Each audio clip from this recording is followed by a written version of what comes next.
What's up, guys? We're already up in the mountains. I already found some flint. It's right at my feet. One of the many reasons that I come out here to look for this stuff is not only to make my stone tools, but it's also to look at stuff like this.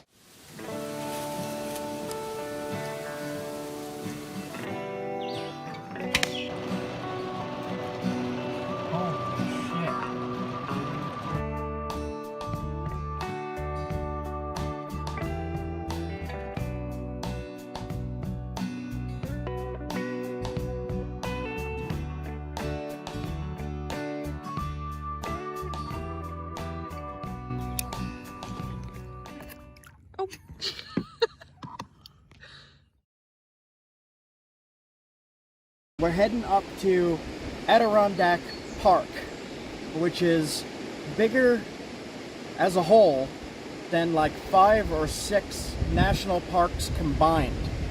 And I'll put that up on the screen here.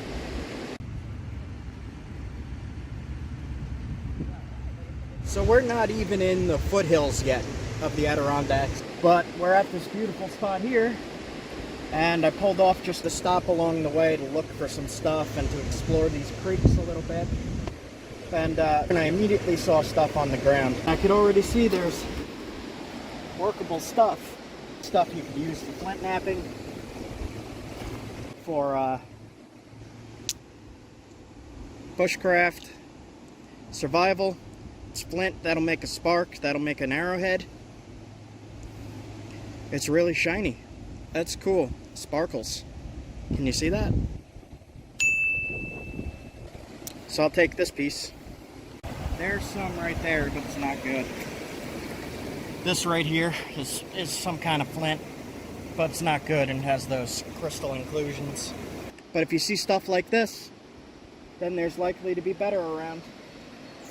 So I'm going to poke around a little bit and look, and maybe try fishing over in that calmer area over there. There's been a lot of rain, so I don't know.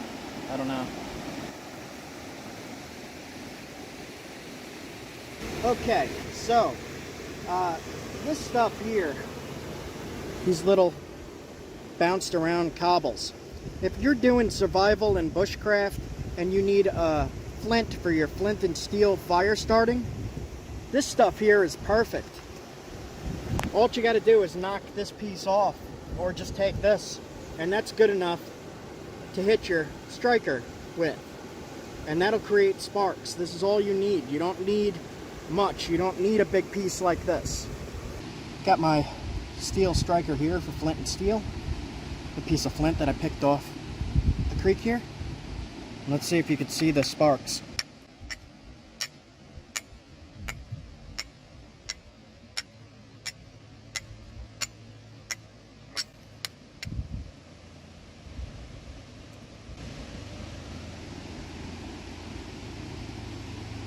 Got a bone hook, but I'm not using that right now.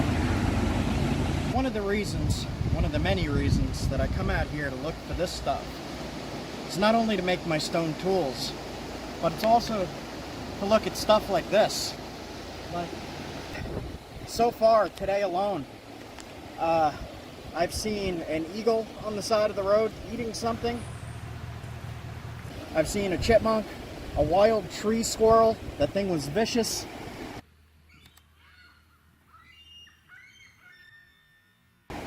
What else did we see? We saw so much already. We just woke up. Groundhogs? We saw groundhogs, 2 giant groundhogs. They looked very friendly. There was a woodpecker in the camp eating the trees. It was, well, not eating the trees, eating what was in the tree, but they were slamming their heads against the thing and making a lot of noise. But anyway, part of what I do is not just to find the flint. It's also to enjoy nature and to enjoy being out here. And I want to show you more of that. I've shown you enough of this. You could go back through my old videos and how to identify this. But along the way, I am looking for this stuff, and I will show you if I find any, because it's still awesome. But for the most part, I just want to show you these areas that I come to and what is so exciting for me to be out here. And I'm sure it's exciting for you guys to see as well. So I'll share it. So I saw this right here. It's a grayish flint. It's tough. Wow. Hold on. Hold on. Bigger hammerstone. Okay. That is not working. So it's crystally. It's definitely crumbly. That's a whole brick of it. So if you can find something like that that isn't so cracked and it's more pure, you'll have a good block of flint. But along these mountain creeks and mountain rivers, you'll find all kinds of stuff that you could use. So what I'm trying to say is, really, I use this as an excuse to come to places like this. Like, it's flint. But, look at that. This is the excuse. This is what I use to come out here. This is my reason for being out here, but not really at all.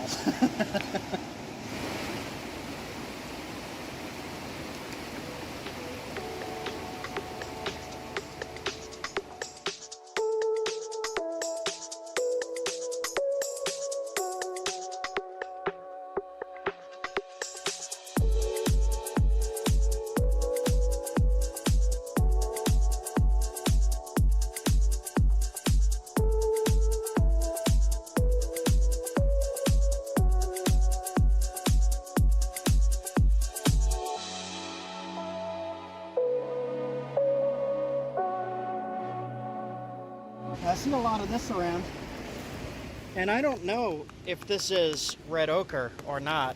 I'm not sure at all, but it definitely can be used as a natural pigment in paint.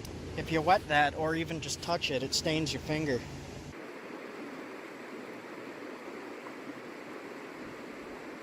Might just be a mudstone of some kind, but it works.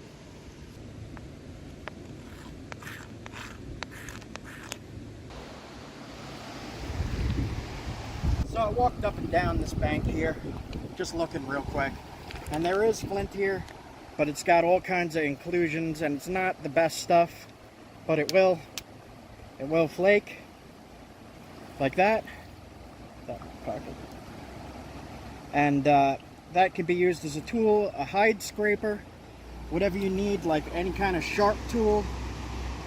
You could use that as a knife even if you need to cut something sharp. I kind of cut myself on it a little bit, but this material is not the best for flint knapping because of all these seams and cracks in it. It'll kind of just break the point if you're trying to shoot that on an arrow or throw it with an atlatl spear. This will just shatter when it hits something. This stuff is way better.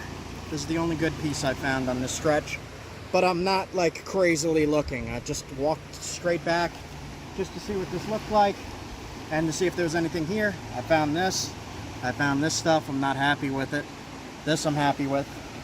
That's coming home. I'm gonna make a spear point out of that if I can. So I'm gonna clip that in here, just me napping a spear point. We'll do that.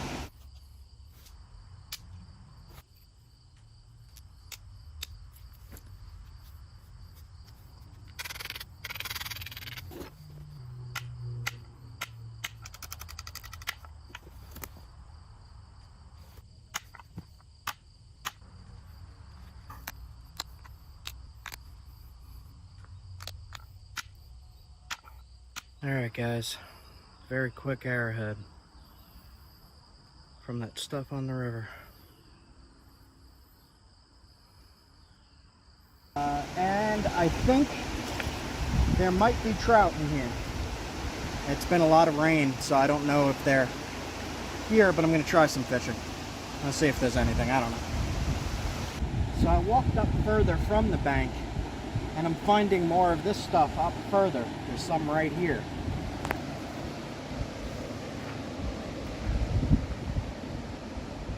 And that'll make a nice spear point. That's the same stuff.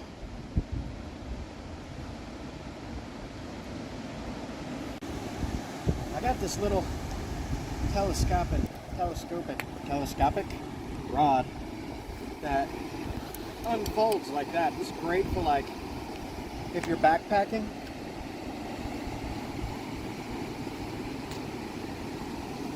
and I got some worms for cheap.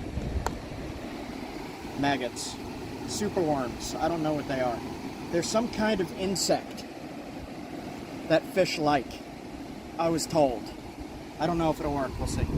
So if you guys like this thing, I'll put a link in the description below if you want to pick one up for yourself. I like it a lot. This is great for travel. It doesn't take up room.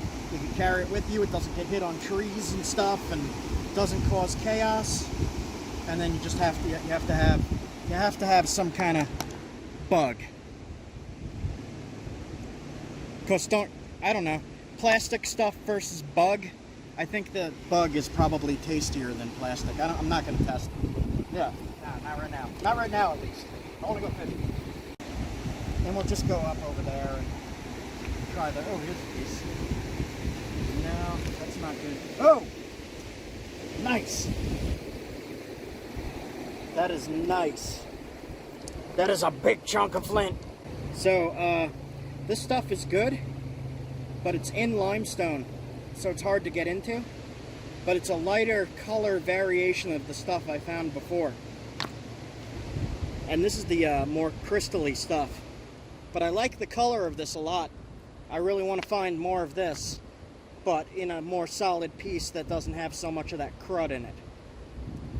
Sorry, I got excited there. I like that color. Okay, fish. Alright, so I leave about that much length from the bobber to the hook just to kind of simulate a natural drift underwater, especially in water like this that's really fast flowing. It's going to be swirling all around like that. So just keep the bobber far enough away that it has room to float naturally like that. You see what I'm doing? Like that underwater. Okay. So, just gonna put one of these. What are these? Mealworms. 2 dozen. Mealworms. See, it says the fish like them. It's crying. It's so excited. You see that? The tears? Oh no, that's splashes. He's splashing. I just put the worm on the hook any which way. It's hard to do it with one hand, so I close that up. Shirts like this are really handy for you put your bait in, like that. And then you can not stab yourself with the hook. This worm is dead. It's so hot. Okay, so I'm just going to do that. And we'll see if anything is hungry right near that log. I'll give it a shot.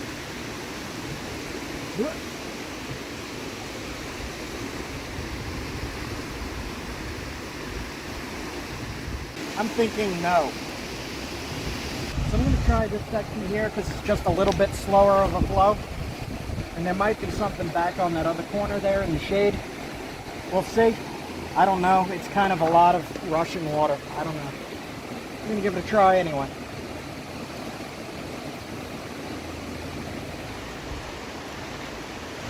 Alright, I'm going to try just one more cast.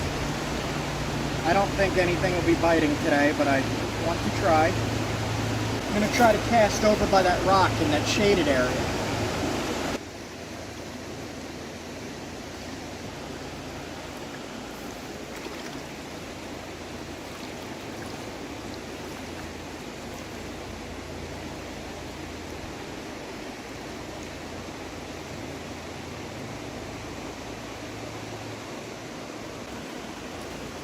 Yeah, guys, it's just too much. The water's too fast today.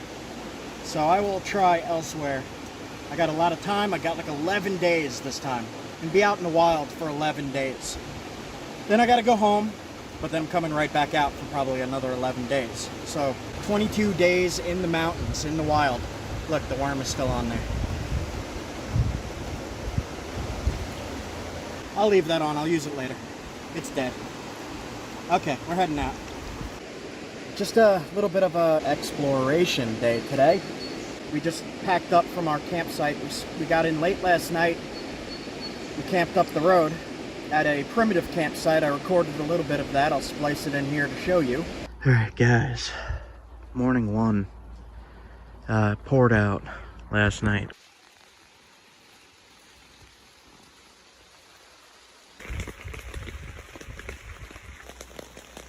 We were up in here, right in that tent. And it rained so much, there's actually a little bit of water running down the road here still. First night is always a rough night. We got here and it was starting to get dark. We had to set up really fast. Did not really start doing anything yet. Just kind of got here and relaxed. Went to sleep. I'll walk you through the site real quick. Let's see, look, there's literal running water. Yeah. Okay, so campfire, table, and tent, and that is it. This is a primitive campsite. There's nothing else.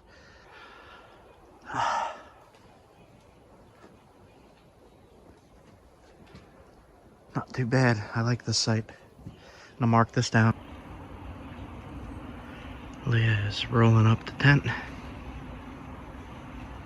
Getting ready to head out here. Close.